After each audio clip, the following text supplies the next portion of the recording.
I saved enough money.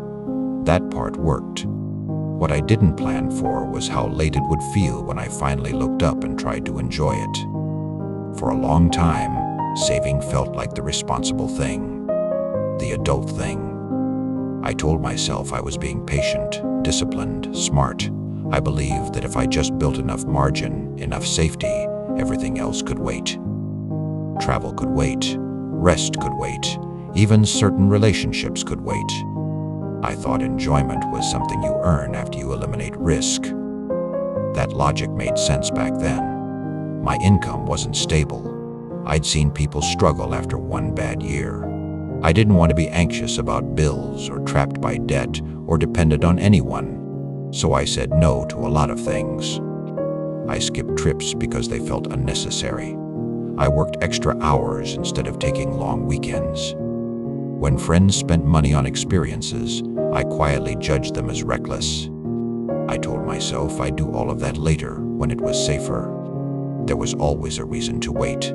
The market was uncertain. Work needed more attention. I wasn't there yet.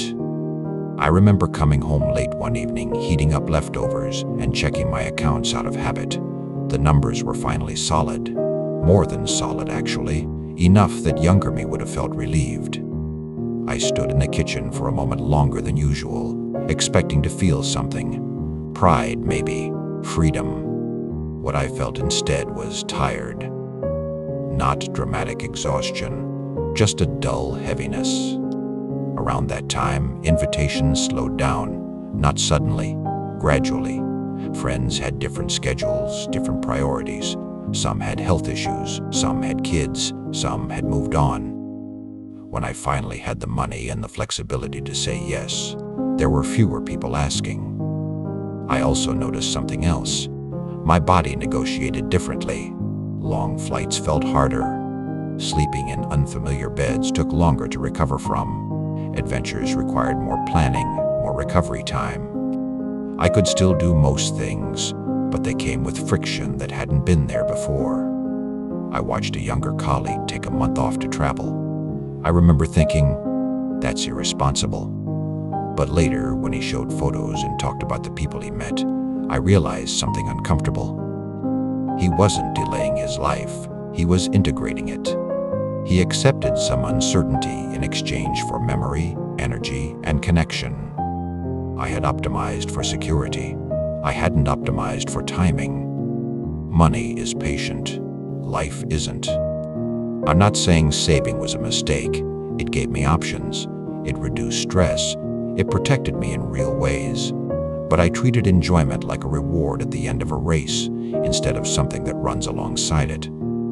I assumed I could compress it into the future. I didn't account for how circumstances change quietly, without asking.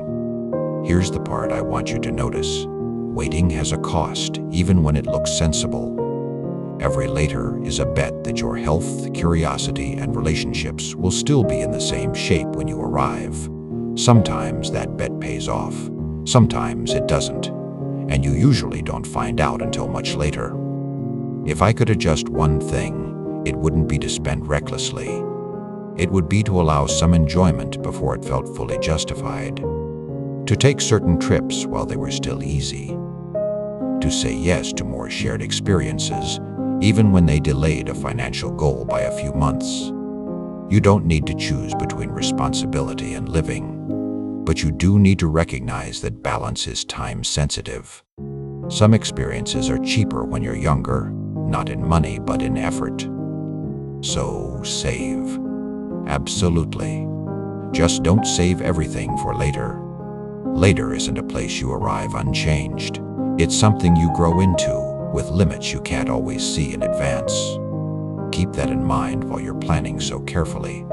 That awareness alone might change how you spend, not just your money, but your years.